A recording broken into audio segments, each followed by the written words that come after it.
क्या हाल चाल है पंटन? नमस्कार बच्चा पार्टी, कैसे हो आप लोग? अच्छे ही होगे। क्यों? क्योंकि अभी अभी भी समर वेकेशन आप लोगों की चल रही है और हमारी फ्री क्लासेस भी चल रही है, जिसके अंदर हम लोगों ने वेक्टर को पढ़ लिया है और इसके अलावा यूनिट एंड मेजरमेंट को स्टार्ट किया था, जिसके अंदर अभी तक 2 सेशन ले चुके।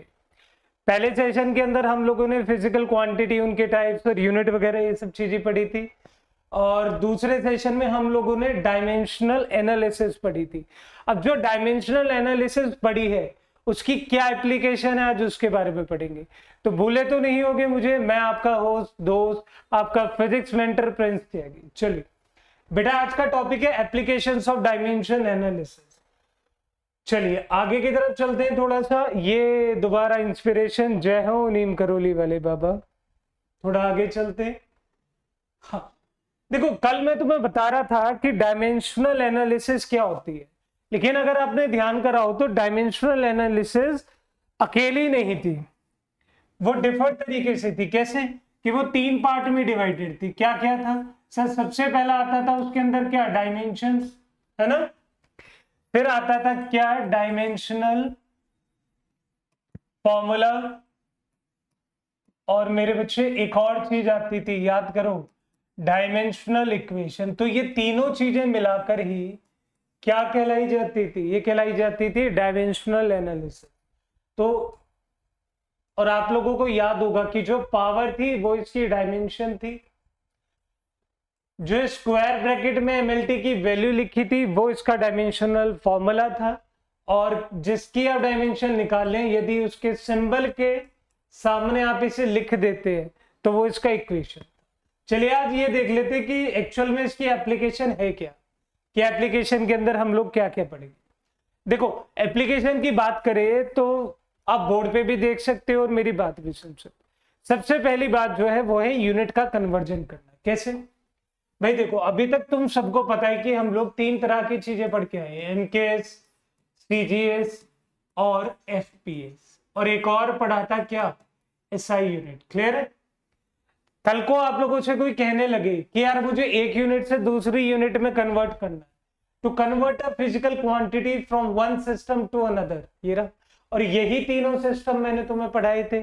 उसके साथ कॉम्प्लीमेंट्री कौन था, एसआई, जो मेन था तुम्हारा। To check the correctness of a physical relation, या तो फिजिकल रिलेशन होगा या कोई गिवन इक्वेशन होगी।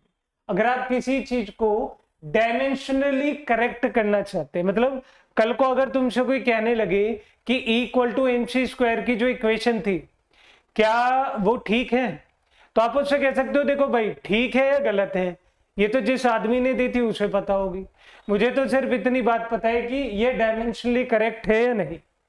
थर्ड आता है to drive a relationship between different physical quantity. जैसे यहाँ पे एनर्जी, मास और स्पीड ऑफ लाइट, मतलब E equal to MC square में हमने रिलेशन निकाला, ऐसे हम किसी भी इक्वेशन को ड्राइव कर सकते हैं। अब प्रॉब्लम क्या है कि यहाँ पे ना कुछ कुछ लिमिटेशन है, हर तरीके की लिमिटेशन हम अप्लाई करेंगे, समझेंगे, इनसे रिलेटेड क्वेश्चन करेंगे। आप एक पेन पेपर कॉपी लेकर बैठ जाइए, स्टार्ट करते। देखिए सबसे पहली आपकी कौन सी आती है? सबसे पहले आता है conversion of one system to another. तो अगर कभी भी आपको कन्वर्जन पूछा जाए तो आप लोग कैसे करेंगे? देखिए बहुत आसान है। लाइक मैं आप लोगों से कहने लगूं कि आपको केवल और केवल एक बात पे फिक्स रहना है, वो क्या है? वो सिर्फ इतना है कि magnitude remains same, magnitude remains same. अब सपोज करो तुम्हारे पास 2 क्वांटिटी है, जो आपके पास पहली क्वांटिटी है उसका फॉर्मूला आप लिख सकते हैं N1U1। क्लियर है? मतलब यहां पे जो Q1 है वो फिजिकल क्वांटिटी नंबर 1 है, जो यहाँ पे N1 है वो इसकी न्यूमेरिक वैल्यू है। क्लियर है? जो यहाँ पे U1 है वो इसकी यूनिट है। हाँ, थोड़ा सा आगे बढ़ते, फिजिकल क्वांटिटी नंबर 2 N2 μ2। तो बेटा N2 क्या है? इसकी न्यूमेरिक वैल्यू, फिजिकल क्वांटिटी की दूसरी की। और U2 क्या है? U2 वो है जो इसकी यूनिट होगी। Q2 क्या है? Physical quantity. अब यहां पे एक बात और देख लेना कि फिजिकल क्वांटिटी सेम रहेगी, फिजिकल क्वांटिटी सेम रहेगी। फिजिकल क्वांटिटी सेम रहेगी या फिर मैग्नीट्यूड, दोनों में से कोई एक पार्ट। देखो ये तो कंफर्म है कि सेम रहना ही रहना है, मेरी बात समझ आ रही है। और दूसरा कि इसका यहाँ पे ना बच्चे कंफ्यूजन में क्यों रहेंगे, क्योंकि वो चीजों को समझ नहीं पा रहे। देखिए अगर मैं ध्यान से लिखना चाहूं तो किसी की भी जो यूनिट है वो कैसे लिखोगे आप, सबसे पहले ये देखोगे कि अगर ये फिजिकल क्वांटिटी बराबर है तो Q1 और Q2 बराबर होगा, और मैं लिख सकता हूं N1 μ1 N2 μ2। क्लियर है, इतनी बात आप लिख सकते हैं। अब ध्यान से देखेंगे तो पहले वाली को आप किस तरीके से लिखेंगे, M1 L1 T1 equal to कितना, इक्वल टू कितना N2 ब्रैकेट में M2 L2 और T2। क्लियर है बच्चा, ये डायमेंशनली करेक्शन जब हम करते हैं उसमें हेल्प करेगा, लेकिन कन्वर्जन करने के लिए सबसे पहले हम इनके डायमेंशन लिखते हैं। देखो पहले वाले का आपको हमेशा गिवन रहेगा। N2 की बात करें तो N2 आपको जब भी निकालना होगा तो आप कैसे निकालेंगे, अब निकालेंगे N1 अपॉन M2 होल की पावर कितना, होल की पावर कितना। सबसे बड़ी बात है जो इन दोनों के ऊपर एक सिंबल आ रहा होगा। दूसरी बात L1 अपॉन L2 जो इन दोनों के ऊपर एक सिंबल आ रहा होगा, और तीसरा T1 अपॉन T2 इन दोनों के ऊपर जो सिंबल आ रहा है। बस सर ऐसे सिंबल क्यों, बेटा एक बात बताओ मुझे। फॉर एग्जाम्पल मैं तुमसे कहता हूं कि आपकी कोई क्वांटिटी है और वो फिजिकल क्वांटिटी कौन सी है, फोर्स। तो जब फिजिकल क्वांटिटी फोर्स है तो उसकी डायमेंशन में कोई बदलाव थोड़ी आएगा। चाहे इस फोर्स को आप CGS में लिख लो, चाहे इस फोर्स को आप MKS में लिख लो, डायमेंशन तो हमेशा सेम रहेगी। मतलब मुझे आज एक बात समझ आ गई कि डायमेंशन सेम रहेगी, चाहे मैं किसी तरीके से कोई सा सिस्टम एक्सचेंज कर लूं, एक दूसरे में कन्वर्ट कर लूं किसी तरीके से। तो देखिए यहाँ पे जो ये पावर दे रखी है, जैसे इसकी 1 दे रखी है, इसकी 1 दे रखी है -2, मैंने ABC की वैल्यू गिवन कर दी, क्योंकि मैं नहीं चाहता कि अभी यहाँ पे क्या हो पाए, आपको कोई किसी भी तरीके का कंफ्यूजन। चलिए मैं आपको एक सॉल्व करके दिखाता हूं, मे बी आप ज्यादा जल्दी से चीजों को समझ पाए। आप अपने दिमाग में ले लो, सबसे सिंपल सॉल्व करेंगे, सबसे हार्ड भी सॉल्व करेंगे, जैसा आप कहोगे मैं वैसा सॉल्व करने के लिए तैयार, लेकिन आप ना अच्छे ढंग से पढ़ना सीख लो बस। देखिए मैंने आपसे क्या कहा कि फिजिकल क्वांटिटी तो सेम रहेगी। अगर फिजिकल क्वांटिटी सेम रह रही है इसके अंदर, तो मैंने आपसे बोला कि 1 न्यूटन को जब डाइन में चेंज करेंगे तो वो कितना होगा। तो आप लोगों को इतना पता है कि न्यूटन और डाइन दोनों की दोनों एक ही क्वांटिटी है। कौन सी एक ही क्वांटिटी की यूनिट है, वो कौन सी है, फोर्स। और अगर फोर्स की डायमेंशन लिखने के लिए तुमसे बोला जाए, फोर्स की डायमेंशन लिखने के लिए तुमसे बोला जाए तो ये होगा MLT -2। कितना होगा, MLT -2। तो अगर मैं ध्यान से देखूं तो मुझे जो कन्वर्जन है वो दो तरीके से मिल रहा है। सर एक जो कन्वर्जन मिल रहा है वो न्यूटन की वजह से मिल रहा है। तो अगर मैं न्यूटन को ध्यान से देखूं तो क्या लिखा जाएगा, kg मीटर पर सेकेंड स्क्वायर। तो आप लिख सकते हैं कि यहाँ पे M1 की वैल्यू कितनी है, सर 1 kg है। L1 की वैल्यू कितनी है, 1 मीटर है। और T1 की वैल्यू कितनी है, 1 सेकेंड स्क्वायर। इतनी बात समझ आ गई सभी को, क्लियर है। अगर मैं आप लोगों से कहता हूं कि इसे डाइन में चेंज करना है, तो ऑब्वियस सी बात है, मुझे समझ आ रहा है कि MKS की वैल्यू को मुझे किस में चेंज कराया जा रहा है, CGS में चेंज। जनरली यही होता है, जब आपको कुछ गिवन नहीं होता तो आपको पता होना चाहिए कि MKS की वैल्यू को CGS में, ये CGS की वैल्यू को MKS। तो अगर यहां की बात करें M2 कितना हो जाएगा, M2 will be equal to कितना, 1000 ग्राम, है ना, नहीं 1 ग्राम। यहां केवल और केवल कितना आएगा, 1 ग्राम। L2 की बात करें तो कितना आएगा, 1 सेंटीमीटर।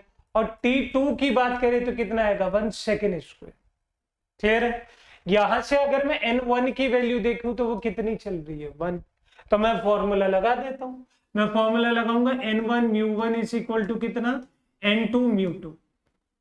तो यहां से वैल्यू निकालना चालू करो तो N2 की वैल्यू कितनी आएगी, N1, और साथ में कितना आ रहा होगा। देखो एक चीज मैं बताना भूल गया, ये M की डायमेंशन है, ये L की है, ये T की है, लेकिन इनके ऊपर कुछ कुछ वैल्यू लिखी है।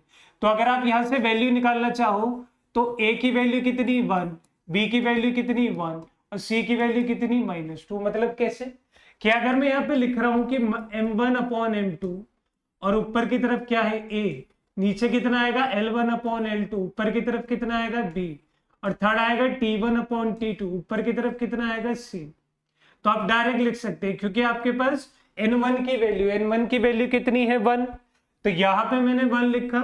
m की जगह में कितना लिखूंगा सर 1 किलो। 1 किलो में कितने ग्राम होते हैं, तो मैं ग्राम की लैंग्वेज में लिखूंगा। क्यों सर, क्योंकि मुझे इसकी वैल्यू चाहिए होगी।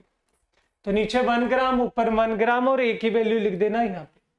इधर की तरफ चलते तो यहाँ पे कितना आएगा 100 सेंटीमीटर और नीचे कितना चल रहा है 1 सेंटीमीटर, तो 1 यहाँ पे। टी की बात करें तो दोनों टी के केस में दोनों की वैल्यू 1 1 है, तो इसे चेंज करके -2 एज इट इज लिख दे। अगर मैं ध्यान से देखूं तो n2 की वैल्यू कितनी आने वाली, n2 की आने वाली है 1000, क्योंकि ग्राम से ग्राम कैंसिल, सेंटीमीटर से सेंटीमीटर, और ये कंप्लीट कैंसिल हो गया। यहाँ पे कितनी आ गई 10 की पावर ये, तो n2 की वैल्यू कितनी आई 10 की पावर 5। अगर आप n2 की वैल्यू 10 की पावर 5 बोल रहे हैं तो मैं डायरेक्ट कह दूंगा कि 1 न्यूटन के अंदर कितने डाइन हो गए 10 की पावर 5। 1 न्यूटन के अंदर कितने डाइन हो गए 10 की पावर 5। समझ आ गई सभी को यहाँ पे बात आपकी। चलो कुछ और भी सॉल्व करके देख लेते, कभी आपको लगे कि सर ये तो इजी था, सर ने कर दिया। देखिए आपके दिमाग में ऐसी क्या चीज आ रही जो आप सॉल्व करना चाहते हैं। भाई मेरे दिमाग में तो बहुत सारे ऐसे कन्वर्जन है जो मैं सॉल्व करना चाहता हूँ, लेकिन इतने से पेज पे मैं इतना सारा करूंगा नहीं, तो एनर्जी को ले लेते। मैंने आपके लिए कहा कि भैया एनर्जी है, तो आपने एग्री कर लिया कि चलो भैया एनर्जी है क्योंकि मास्टर साहब कह रहे हैं। भाई सिंपल कहानी, मैंने आप लोगों से कहा कि 1 जूल को आप लोगों को चेंज करना है अर्ग के अंदर, तो आप सभी को पता है ये इसकी सीजीएस की यूनिट है और ये इसकी एमकेएस की यूनिट है। क्लियर है? और आप सभी को इतना भी पता है कि ये जो दोनों यूनिट है ये किसकी है, ये है एनर्जी की। और एनर्जी की डायमेंशन कितनी होती है, एनर्जी की डायमेंशन होती है ml2t-2। मतलब ए की वैल्यू 1, बी की वैल्यू 2 और सी की वैल्यू -2। मेरी बात समझ आ गई? ये देखो तीनों की वैल्यू आप लोगों के पास गिवन है। मैं आपको फिर से कोई कन्वर्जन का फॉर्मूला लगवाना चाहता हूं। आपने लगाया n1 μ1 is equal to n2 μ2 कह लो, u2 कह लो, वो तुम्हारी मर्जी है। यहाँ पे इसकी वैल्यू तुम्हारे पास है, सारी वैल्यू को इधर ट्रांसफर कर लो। फिर से वही m1 m2 होल की पावर कितनी है बच्चे a, b की वैल्यू पे जाएं तो कितना है L1/L2 होल की पावर b और T1/T2 होल की पावर c। क्लियर है? चलिए कन्वर्जन करने में आप लोग हेल्प करेंगे कैसे। देखो यहाँ पे m की बात चल रही है तो ऑब्वियसली यहाँ पे m कितने में होगा किलो में, तो मैंने इसे किलो को किस तरीके से चेंज करा, ऊपर लिखा 1000 ग्राम, नीचे कितना आया 1 ग्राम जो चल रहा है। ए के ऊपर वैल्यू देखी तो 1 थी, एल कितने में था यहाँ पे मीटर में, तो मीटर को चेंज करने के लिए सेंटीमीटर लिख ले। ठीक है, तो यहाँ पे जैसे सेंटीमीटर लिखोगे तो नीचे भी 1 सेंटीमीटर और उसकी वैल्यू कितनी स्क्वायर में। यहाँ पे तो कंप्लीट की कंप्लीट वैल्यू तुम्हें मतलब ही नहीं है कि यहाँ पे क्या आ रहा है, क्योंकि 1 सेकेंड ऊपर है 1 सेकेंड नीचे है, तो ये ऑल द वे 1 सेकेंड आ जाएगा। हम थोड़ा आगे बढ़े, हम जैसे ही थोड़ा आगे बढ़ेंगे तो n2 की वैल्यू यहाँ से कितनी आएगी, ये आएगी 1000। और ध्यान से देखो सेंटीमीटर से सेंटीमीटर कैंसिल तो होगा, लेकिन उसके ऊपर कितनी वैल्यू स्क्वायर की, तो 100 का स्क्वायर कितना हो गया सर, ये हो गया 10,000। तो 10,000 की मतलब इसकी वैल्यू कितनी आ गई 10 की पावर 7। तो देखो 1 जूल में कितने आते, 1 जूल में आते हैं 10 की पावर 7 अर्ग। 1 जूल में कितना आता है 10 की पावर 7 अर्ग। मेरी बात समझ आ गई? दो एग्जाम्पल से आपको अच्छे से बता दिया कि एक सिस्टम कन्वर्जन में कैसे यूज होता है। चलिए अगला देखिए भाई, नेक्स्ट वाला पार्ट है वो समझने के लिए भी इजी है। इन्होंने बोला है checking the dimensional correctness of an equation. ये तुमसे ये कहना चाहता है कि जितनी भी इक्वेशन है, लाइक सपोज करो v equal to u plus a t, मैं तुमसे कहने लगू s equal to half a t square plus u t, E equal to m c square, है ना, समझ आ रही है मेरी बात। एक और लिख लो, एक और होती है H equal to 2s cos theta upon में रो आर जी। मेरे पास ये चार इक्वेशन है, मेरे पास ये चार एक ऐसे रिलेशन है जो कुछ फिजिकल क्वांटिटी के बीच में, ठीक। मैं चाहता हूं कि इनकी करेक्टनेस देखो, मतलब मैं यही नहीं कह रहा कि इनकी वैलिडिटी बताओ कि v equal to u plus a t जिस आदमी ने दी थी, क्या वो इक्वेशन ठीक थी? नहीं, मुझे इस बात से कोई मतलब ही नहीं है। मुझे ये मतलब है कि जो लेफ्ट हैंड पार्ट का डायमेंशन है, क्या वो राइट हैंड पार्ट के इक्वल है या नहीं, ये बात पता कैसे चलेगी? तो यहाँ पे जो सबसे बड़ा रोल प्ले करती है वो करती है द प्रिंसिपल ऑफ होमोजेनिटी। भाई होमोजेनिटी का मतलब, होमो मतलब सेम, जेनिटी मतलब सेम कम्युनिटी के, तो ये समझ लो कि यहाँ पे कोई कम्युनिटी तो होगी नहीं, कम्युनिटी की जगह क्या होगी, सेम क्वांटिटी के, मतलब ये तुमसे कह रहा है कि सेम क्वांटिटी के। और अगर इसकी बात करें तो ये सिंपल सिंपल बात कहता है कि ऐड लाइक ऐड, मतलब जो सेम तरीके के होंगे वो ऐड होंगे, जो सेम तरीके के होंगे वो सब्ट्रैक्ट होंगे। बस इतनी बात अपने दिमाग में डालिए कि जो सेम तरीके के होंगे वही ये मैथमेटिकल ऑपरेशन परफॉर्म कर पाएंगे। कल को अगर कहीं पे ऐसे लिखा है, फॉर एग्जाम्पल तुमसे कह दिया गया कि v माइनस ए, तो भाई v माइनस ए लिख रखा है तो आपको बिल्कुल घबराने की जरूरत नहीं है। सर ऐसा क्यों? बेटा ऐसा इसलिए क्योंकि तुमसे कहा गया है कि यहाँ पे जो v लिखा है वो तुम्हारी वॉल्यूम है, तो सिंपल सी बात है ना कि वॉल्यूम में से वॉल्यूम ही तो माइनस होगी। कल को v प्लस बी लिख दिया तो वॉल्यूम में वॉल्यूम ऐड करोगे, तो आप डायरेक्टली बता देना कि जब इसकी डायमेंशन एल क्यूब है तो इसकी भी डायमेंशन कितनी होगी, एल क्यूब ही होगी। मेरी बात समझ आ रही है?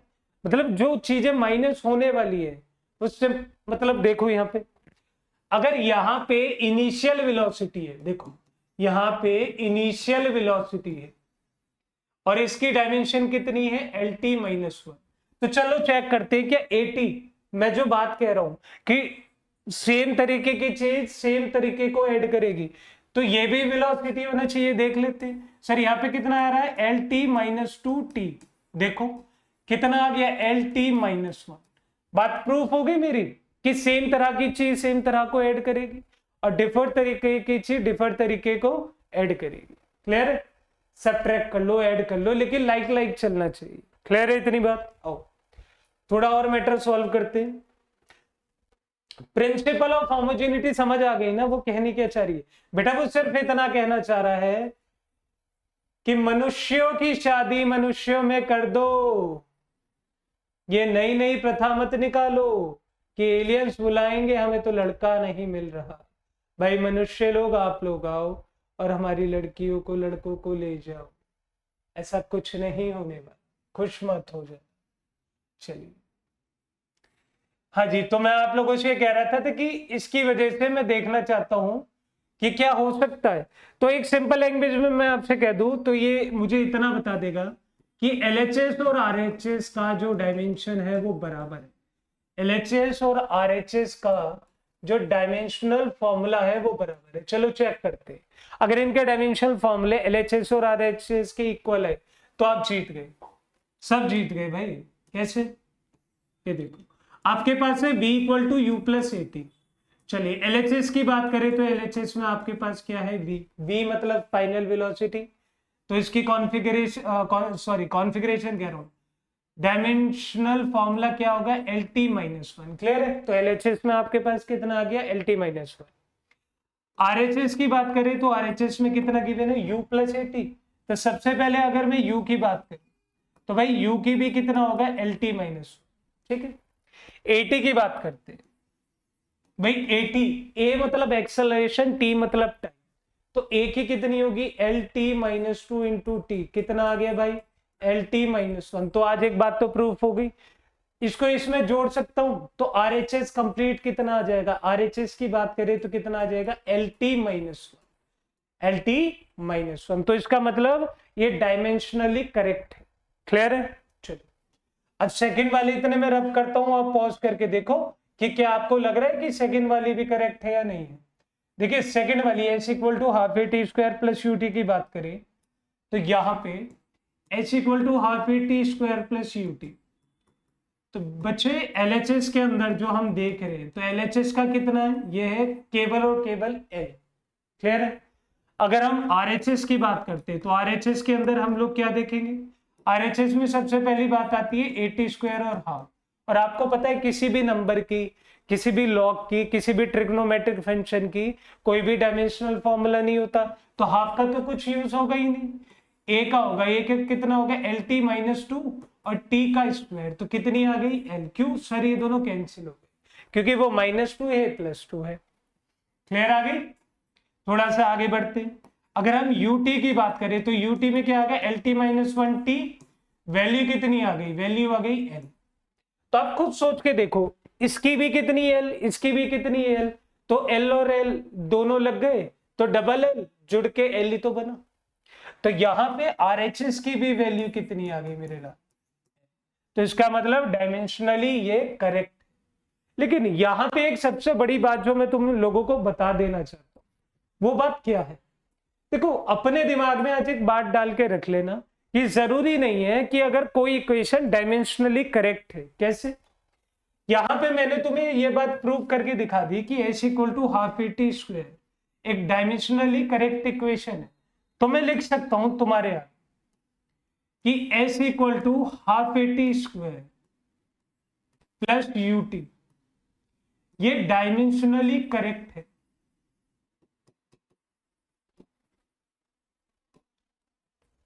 ठीक है, और ये अगर करेक्ट की बात करें तो ये वैसे भी करेक्ट है। लेकिन अगर मैं लिखूं यहां पे h equal to half, half हटा दो, मैं लिखूं केवल a t square plus u t, तो ये तुमसे कहता है कि ये डायमेंशनली तो करेक्ट है ही, लेकिन ये करेक्ट नहीं है क्योंकि हमने आज तक ऐसा कुछ पढ़ा ही नहीं है। तो देखो, ये करेक्टनेस ऑफ इक्वेशन नहीं बताती, ये वैलिडेशन नहीं देती। It do not give validation about equation, it give validation about the dimensionally correction of an equation. मेरी बात समझ आ गई। डायमेंशनल करेक्टनेस किसी इक्वेशन को ही स्थापित कर पाएगी। ऐसी चलो E equal to m c square की आप सोच के देखो, ज्यादा टाइम नहीं लेना, सोचो क्या होगा। देखो अगर आप वैसे भी नहीं देख रहे तो मैं डायरेक्ट बता देता हूं। E की आपको पता है कितनी है, ml2t माइनस टू, इसकी कितनी होगी sir m, lt minus two है तो कितनी होगी t माइनस टू। क्लियर है। आपके पास एक बची उसे और चेक कर ले। यहां पे आता है h equal to 2s cos theta upon में कितना रो आर जी। अब यहाँ पे कुछ जो बातें हैं वो देख लो भाई। h का मतलब है हाइट, तो इसकी डायमेंशन कितनी हो गई l। 2 की कोई डायमेंशन होती नहीं, s का मतलब है सरफेस टेंशन, तो सरफेस टेंशन मतलब फोर्स अपॉन लेंथ, तो वैल्यू कितनी है ml2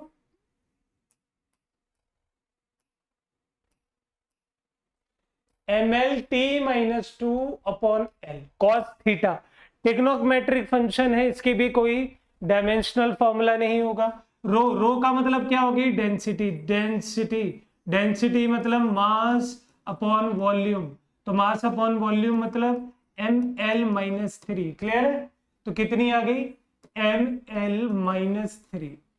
r की वैल्यू मतलब रेडियस होगा तो l चल रहा है। g की वैल्यू, g कितना है, ये है एक्सेलरेशन ड्यू टू ग्रेविटी। और तुम्हें पता है कि एक्सेलरेशन किसी भी तरीके का हो कितना आती है lt माइनस टू, तो ये आ गई lt माइनस टू। क्लियर है।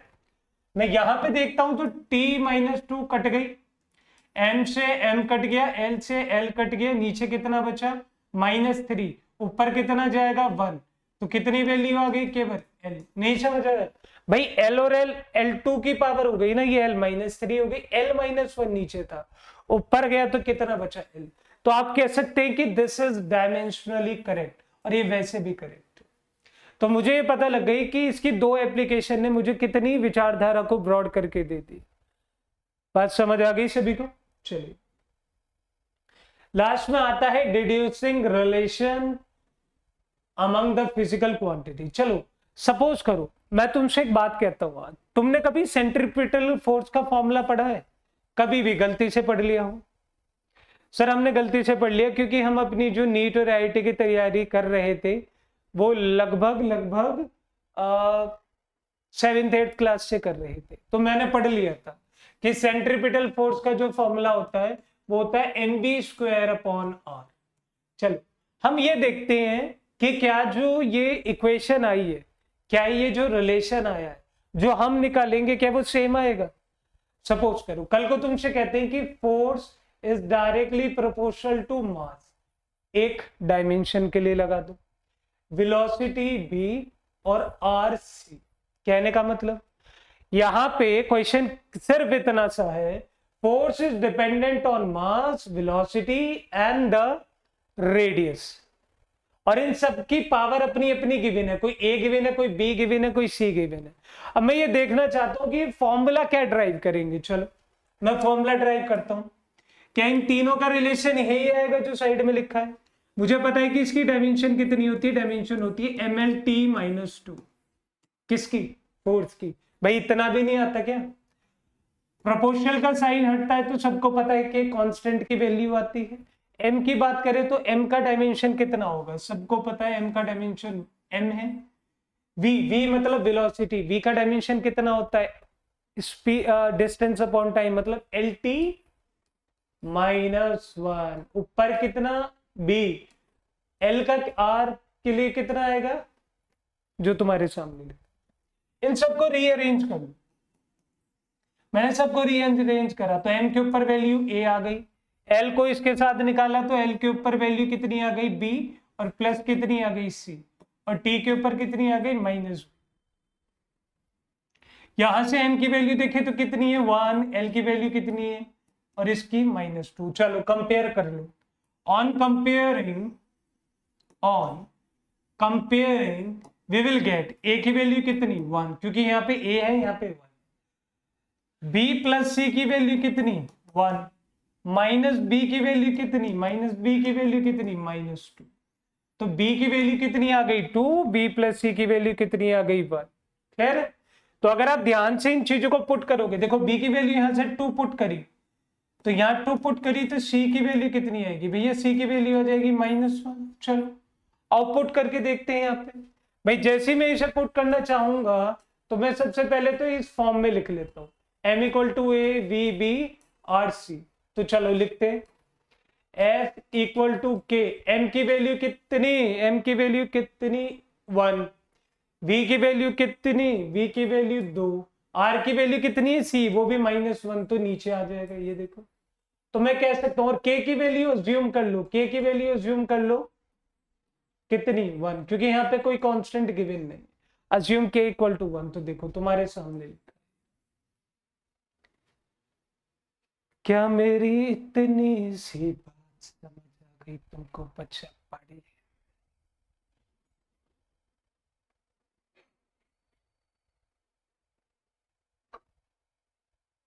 ठीक है, नहीं यकीन हो रहा तो दूसरा कुछ करके देख लेते हैं। आओ, जो तुम्हारे मन में आए। चलो कुछ ऐसा लेते हैं जो तुम्हें लगे सर इजी नहीं है, सर हमने भी नहीं पढ़ा, तुमने भी नहीं पढ़ा, ऐसा क्या ले?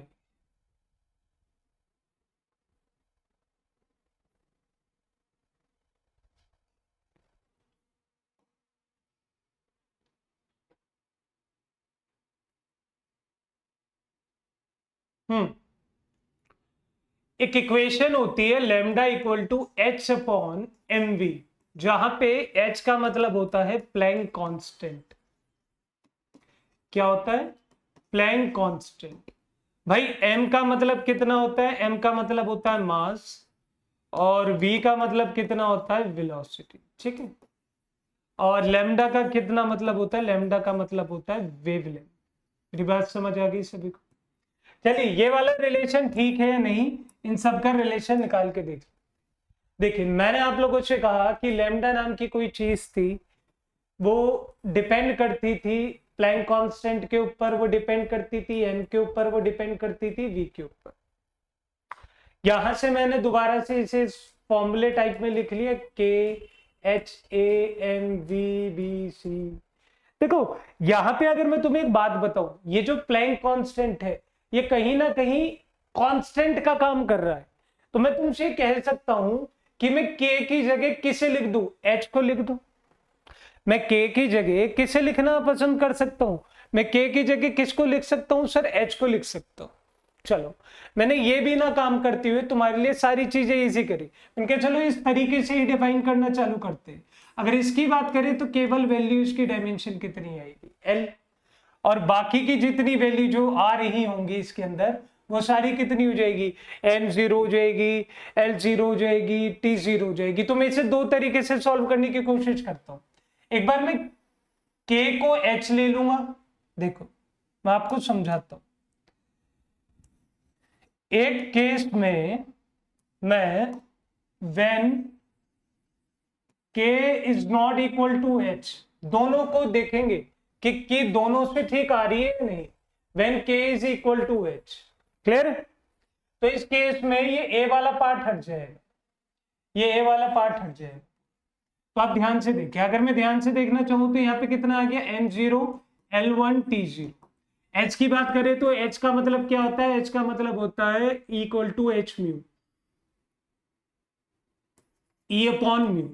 ये कितना होता है ml2 t minus 2 t minus 1, t minus 1 है ऊपर जाएगा तो कितना हो जाएगा, ये हो जाएगा ml2 t माइनस, ये h की वैल्यू आती है। चलो यहाँ पुट करना चालू करते हैं, ml2t माइनस 1 ऊपर कितना आया a, साथ में कितना आया mv और कितना आया lt माइनस 1c।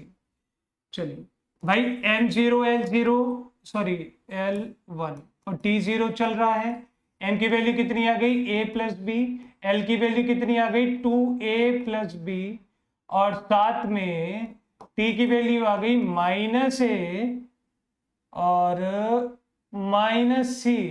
ठीक है, अब मैं इन सारी वैल्यूज पे निकाल लेता हूं। जैसे a प्लस बी को कंपेयर करने पे 0 आया, 2a प्लस बी को कंपेयर करने पर 1 आया, और आखिर में माइनस a प्लस सी को कंपेयर करने पे 0 आया।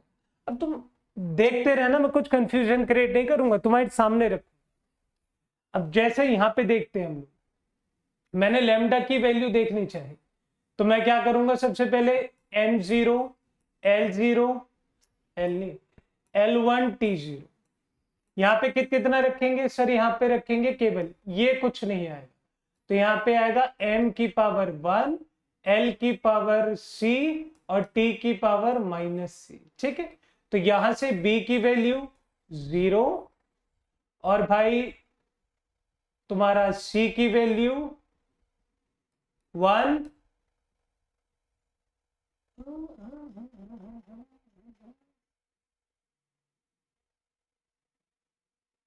और यहां से माइनस सी की वैल्यू भी 1। तो देखो कंफ्यूजन मुझे क्या क्रिएट हो रही है, अगर मैं यहां से देख रहा हूं इन वैल्यूज को तो a plus b is equal to 0 आया, वहां पे a plus c is equal to 0 आया, यहाँ पे 2a। चलो इन्हें डिवाइड माइनस जो करना चाहो करके देख लो, मैंने करे तो ये माइनस, तो a की वैल्यू कितनी आ गई भाई यहाँ पे,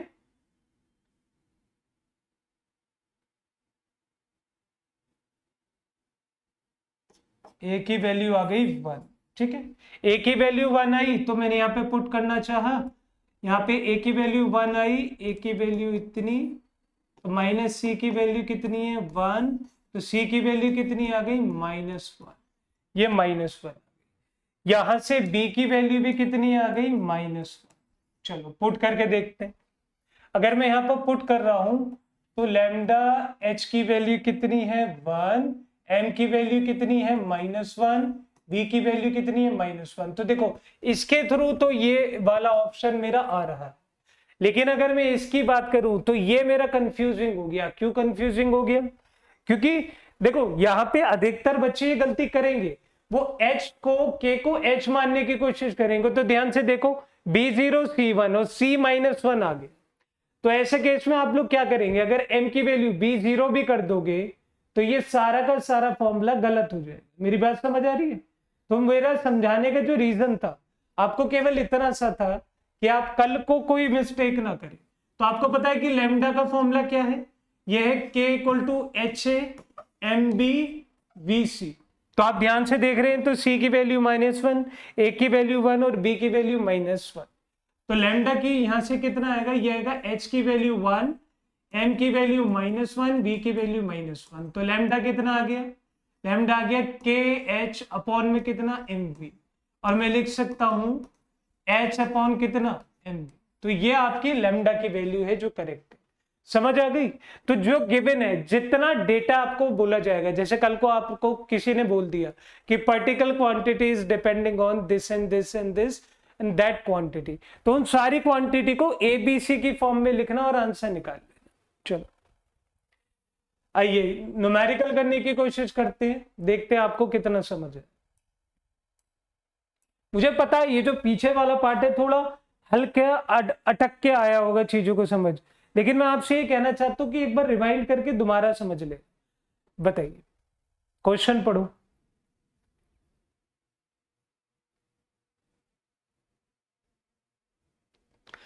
ये कह रहा है कि कुछ ऑप्शन आप लोगों को गिवन है यहाँ पे, मतलब कुछ फॉर्मूले गिवन है। T square is equal to 4 pi square are cube upon G, T equal to 4 pi square are cube upon G, और फिर कितना है T square equal to 4 pi square are cube upon G है। आपको बताना है कि प्रिंसिपल होमोजेनिटी निकालने के बाद इनमें से कौन सा डायमेंशनली करेक्ट है, जहां पे जी का मतलब ग्रेविटेशन कांस्टेंट है, एम का मतलब मास है, टी का मतलब टाइम है और आर का मतलब रेडियस है। चलो हम पहले वाले को देखना पसंद करेंगे।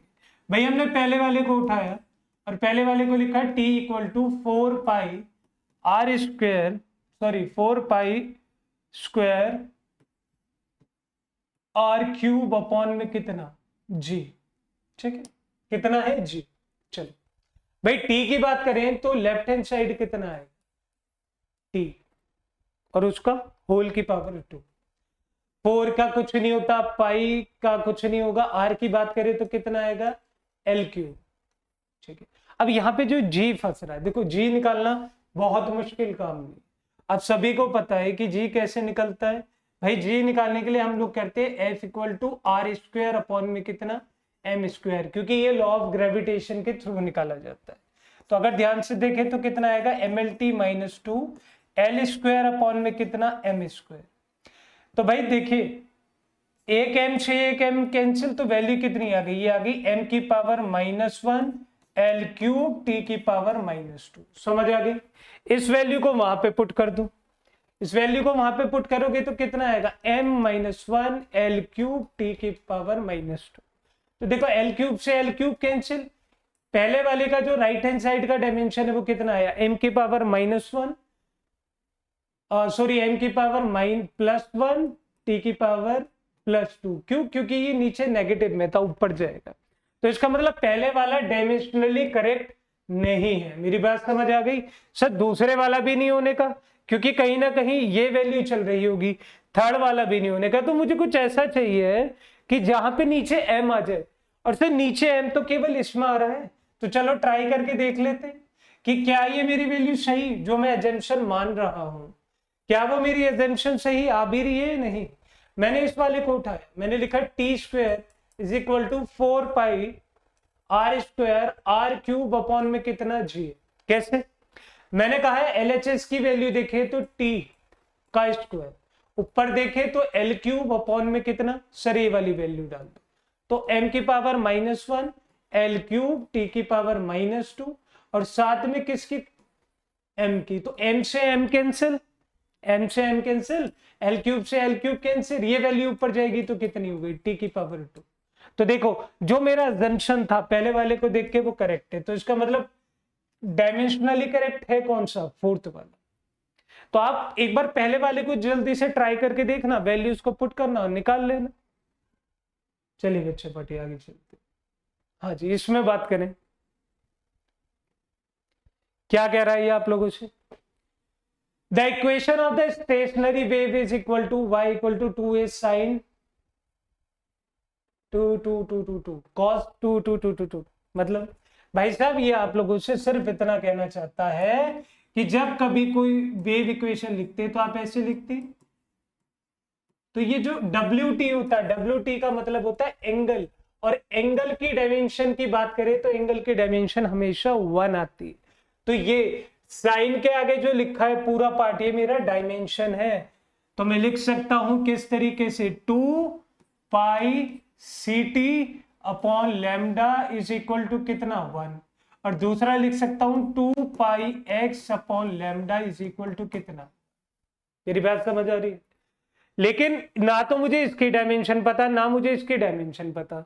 यहाँ पे मुझे जिसकी डायमेंशन निकालनी है, एक तो मैं निकाल सकता हूँ C की डायमेंशन, एक में निकाल सकता हूँ S की डायमेंशन, क्योंकि मुझे T की पता है, T कितना है टाइम, लैम्डा कितना है डिस्टेंस, X कितना है डिस्टेंस। तो देखो अगर मैं ध्यान से आपको चीजों को समझाना की स्टार्ट करूं, तो इन दोनों की डायमेंशन के अंदर मुझे सिर्फ इतना पता चल रहा है कि x इज इक्वल टू कितना इतना, क्योंकि इसकी भी डायमेंशन इसके बराबर है, इसकी भी डायमेंशन, मतलब दोनों की वैल्यू कहीं ना कहीं दोनों की यूनिट सेम आ रही होगी।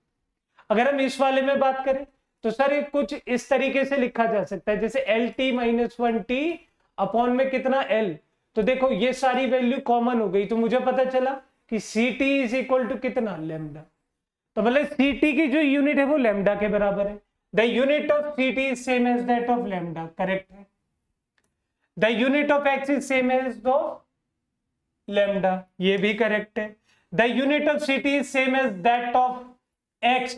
सर ऐसा क्यों? क्योंकि CT लैम्डा के बराबर है, x लैम्डा के बराबर है, तो मैं यहां से कह सकता हूं कि CT और लैम्डा दोनों की यूनिट भी बराबर होगी। सॉरी, CT और x दोनों की यूनिट भी बराबर होगी, यही हो रहा है, थर्ड वाला भी ठीक है।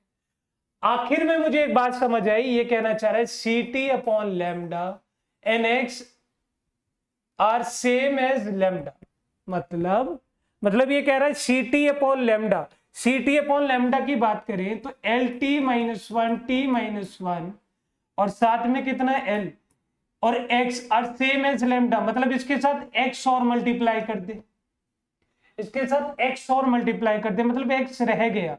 तो सर लास्ट वाले की बात करें तो ये वाली वैल्यू भी मेरी क्या आ रही है, ये अप्रोक्स गलत आ रही है। समझ आ गई इतनी बात?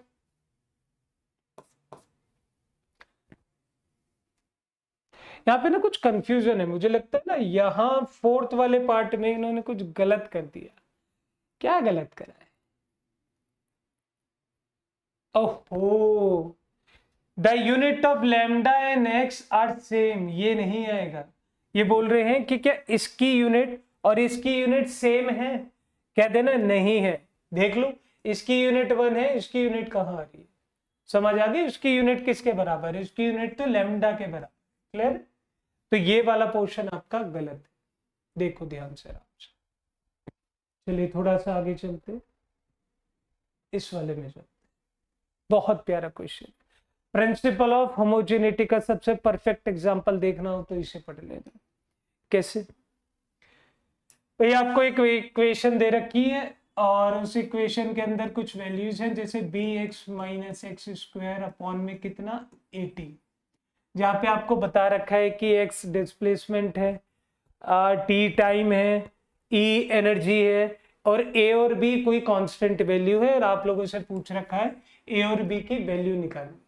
अच्छा एक बात बताओ, अभी तक आप लोग क्या पढ़ के आए थे? अभी तक आप लोग पढ़कर आए थे द प्रिंसिपल ऑफ होमोजेनिटी। तो भाई प्रिंसिपल ऑफ होमोजेनिटी की बात करें तो प्रिंसिपल ऑफ होमोजेनिटी तुम्हें केवल इतना कहती है कि लाइक ऐड लाइक, सब्ट्रैक्ट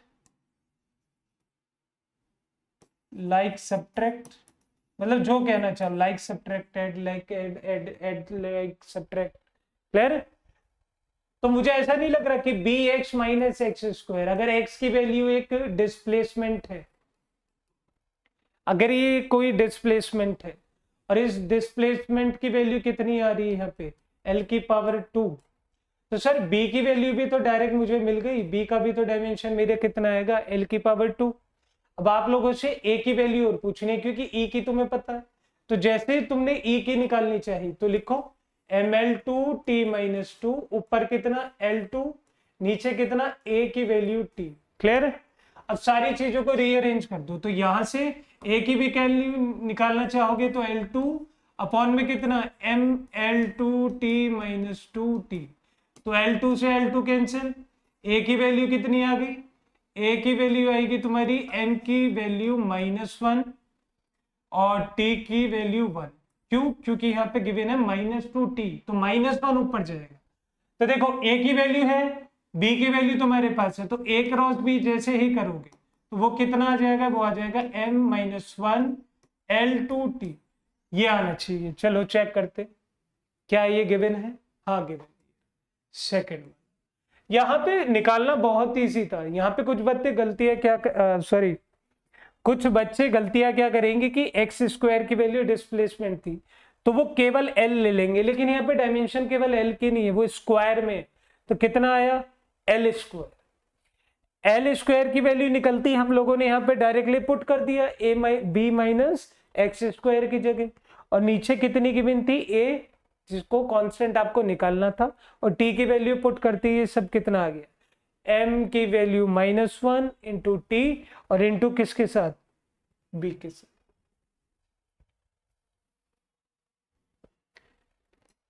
चलिए बच्चा बाड़ी, इसके बारे में कुछ बताइए, आपको क्या लगता है ये क्या देगा?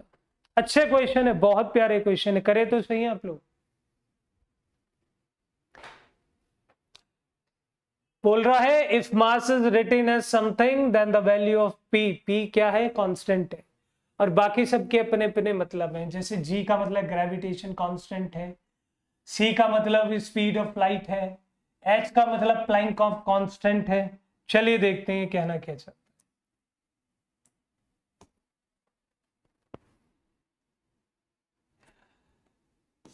m इक्वल टू के सी की वैल्यू पी, जी की वैल्यू -1/2 और h की वैल्यू 1/2। चलो m की वैल्यू आपको सबको पता है, तो मैं यहाँ पे क्या लिख सकता हूँ, यहाँ पे लिख सकता हूँ ML0TG, ठीक है, k का कुछ होगा नहीं।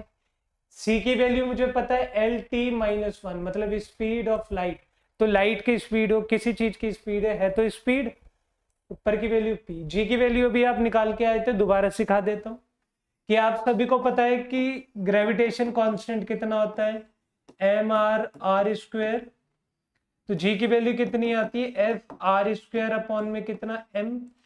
फोर्स का कितना रखते हैं हम भाई, फोर्स का रखते हैं ml-2 into L² upon m²। एक m से एक m कैंसिल, तो यहाँ पे कितनी आ गई m की पावर -1 L की पावर 3 T की पावर -2, ठीक है। तो ये वैल्यू हम लिख सकते हैं कितना, m की पावर 1 L की पावर 3 T की पावर -2 -1/2, क्लियर है। और h क्या था, Planck constant. Sir Planck constant आप लोग कैसे भूल सकते हो, अभी तो तुम्हारी नजरों में आया था, कहाँ गया कहाँ गया, ये रहा ये रहा ये रहा। सर ML2T-1 कितना, ML2T-1 तो लिखे तो कितना आएगा ML2T-1 1/2। पता है ना क्यों निकाला, कैसे निकाला, किस तरीके से निकाला, किस वजह से आया, कैसे आया। तो चलो सारी चीजें रीअरेंज कर लेते हैं। मैंने कहा m के ऊपर 1 है, L के ऊपर 0 है, T के ऊपर 0 है, ठीक है सर। यहाँ पे L की सारी वैल्यू निकाल लो, L की सारी वैल्यू निकाली तो L के ऊपर कितना आया P, L के ऊपर कितना आया -3/2, क्यों 3 के साथ -1/2 मल्टीप्लाई हुआ, और L के ऊपर 2 और उसका क्या देखो यहाँ पे L की वैल्यू 2 और ऊपर कितना √2, तो 2 से 2 कैंसिल, तो प्लस कितना हो गया L, प्लस L नहीं +1, ठीक है। अगर मैं चाहूं तो P की वैल्यू में यहां से भी निकाल सकता हूं, लेकिन कुछ लोगों को दिमागी रूपी कीड़ा है, कहेंगे सर m भी बताओ। देखो m ध्यान से देखे तो m कितना आएगा, m आएगा +1/2, ठीक है। और जब तुमने निकालना ही नहीं है तो तुम्हें जाना ही क्यों है भाई, t की निकालो। सर t की भी निकालो हमें -p, और साथ में कितना आएगा +1, यहाँ पे -1/2। देखो कोई मतलब नहीं था इसका करने का, मैं डायरेक्ट कर सकता था, मुझे दिख रहा है कि यहाँ पे एल की वैल्यू कंपेयर करने पे कितनी आ रही है, p minus 3/2 plus 1 is equal to कितना, 0। तो 3/2, 2 ऊपर गया तो p equal to minus 1/2 is equal to कितना, 0। तो p की वैल्यू कितनी हो गई, 1/2। तो p की वैल्यू कितनी आ गई, 1/2। p की वैल्यू 1/2। मेरी बात समझ आ गई। तो 1/2 इज द करेक्ट आंसर। यहां से p की वैल्यू हम लोगों ने किसकी मदद से निकाली, सर हमने निकाला द प्रिंसिपल ऑफ होमोजेनिटी। देखो 3 एप्लीकेशन है और इतनी प्यारी है कि आपको बड़े बड़े फॉर्मूले, बड़े बड़े न्यूमेरिकल सॉल्व करने में हेल्प कर रही है। अगर आप ये ना पढ़कर आते तो आप सॉल्व ही नहीं कर पाते। ठीक है, चलिए अगला देखें। इफ डेंसिटी, देखो बच्चा ये इस तरीके के क्वेश्चन अधिकतर बार आ जाते हैं, तो इन्हें सबसे पहले इंपॉर्टेंट टिक करें और अपना जेई में और नीट में जाके अगर ऐसे ना हो तो डिसलाइक करके चले जाना। मैं बता देता हूं खूब आए हैं, उनमें एक बार ध्यान से पढ़ के देख लेना, क्योंकि डिसलाइक बहुत बड़ा ऑप्शन होता है और एक बार किसी चीज को डिसलाइक कर दो तो दोबारा जाना वहां बहुत मुश्किल हो जाता है। ये कह रहे हैं density acceleration due to gravity g and the frequency are the basic quantity, find the dimension of the force. तो जब कभी इस तरीके का क्वेश्चन आए तो आप लोग हमेशा एप्लीकेशन नंबर 3 निकाल दिया करो, क्योंकि तुम सबको पता है कि जो हमारी बेसिक फंडामेंटल क्वांटिटी है वो कौन कौन सी है, मास है, लेंथ है और टाइम है। जब कोई इस तरीके का क्वेश्चन आए तो जो निकालने को बोल रहा है उसे लेफ्ट हैंड साइड रखो और डायरेक्टली प्रोपोर्शनल कर दो जितनी चीजें दे रखी है। जैसे डेंसिटी दे रखी है तो डेंसिटी का A, ग्रेविटेशन का B, फ्रीक्वेंसी का C। मतलब मैंने इन सब पे डिपेंड कराने की कोशिश करी है। तो जैसे इन सबको डिपेंड कराया तो तुम्हें पता है इसे किस तरीके से लिखा जाता है। इसे लिखा जाता है F equal to K D की पावर A, G की पावर B, V की पावर C। तो यहाँ पे हम लोग क्या देख रहे हैं, m की अगर लिखते हैं तो m कैसे लिखेंगे, mlt-2, ये इसकी डायमेंशन है। क्लियर है। अगर हम इसकी डायमेंशन की तरफ चले तो d की डायमेंशन कितनी होनी चाहिए, सर d है क्या है, डेंसिटी। तो डेंसिटी की आप लोगों को पता है ml-3, ऊपर कितना आएगा, क्यों, मास अपॉन वॉल्यूम होती है जी। सर ये तो सबको जग जाहिर हो गए, LT-2B। और आखिर में क्या है, फ्रीक्वेंसी। सर फ्रीक्वेंसी की कैसे निकालती है, T-1 ऊपर कितना C। क्यों, फ्रीक्वेंसी का मतलब कितना होता है 1/T, तो 1/T मतलब T इनवर्स। तो सर रीअरेंज कर लेते हैं, तो m की वैल्यू 1, L की वैल्यू 1, T की वैल्यू -2। तो ध्यान से देखें तो m की वैल्यू कितनी आ गई, A। क्लियर है, m की वैल्यू कितनी आ गई, A। L की वैल्यू यहां से निकाली तो -A, L की वैल्यू यहां से निकाली तो कितना, +B, और T की वैल्यू यहां से निकाली तो कितना, -2B -C। क्लियर है। कंपेयर करो भाई, कंपेयर करो तो कंपेयर करने पे A की वैल्यू कितनी आ रही है, 1, -3A प्लस B की वैल्यू कितनी आ रही है यहां से, 1। तो 3 की वैल्यू पुट करोगे तो -3 plus B is equal to 1। तो B की वैल्यू कितनी आ गई, 4। और अगर लास्ट वाले को ध्यान से देखें तो -B -C is equal to कितना, -2। तो B की वैल्यू कितनी गिवन थी, 4। तो -2 इंटू 4 कितना हो गया, -6। तो -6 और -2, चलिए निकालते हैं अभी।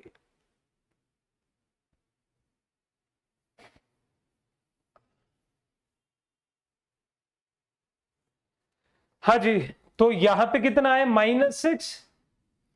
भाई -6 में अगर ये वाला जुड़ जाए आके तो कितना हो जाएगा, 6। कुछ कंफ्यूजन कर रहे हैं क्या हम लोग। mlt-2 डेंसिटी गिवन है, ml-3a और ये lt-2, ठीक है। और l के साथ +b, l के साथ -b। फ्रीक्वेंसी की वैल्यू भी हम लोगों ने गिवन करी है, तो T इनवर्स।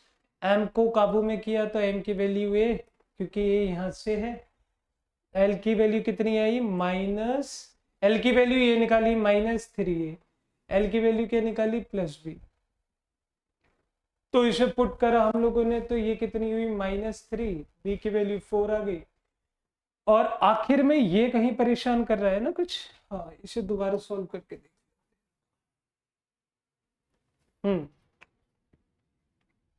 थोड़ा सा सॉल्व कर लेते। ये क्या कह रहा है?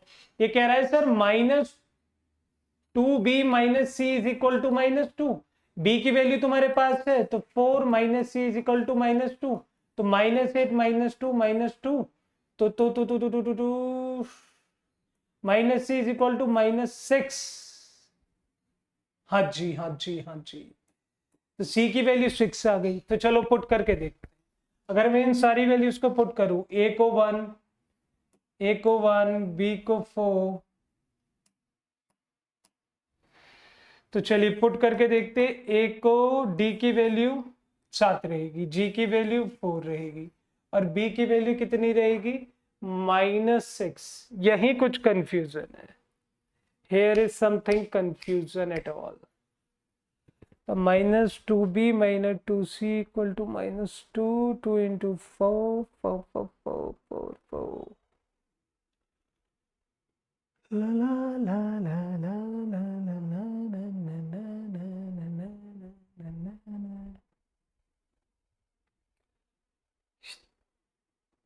अरे यार, ये माइनस का है ना, तो माइनस आएगा नहीं। हाँ, तो v की वैल्यू -6 आ गई, तो f की वैल्यू कितनी आ गई? dg।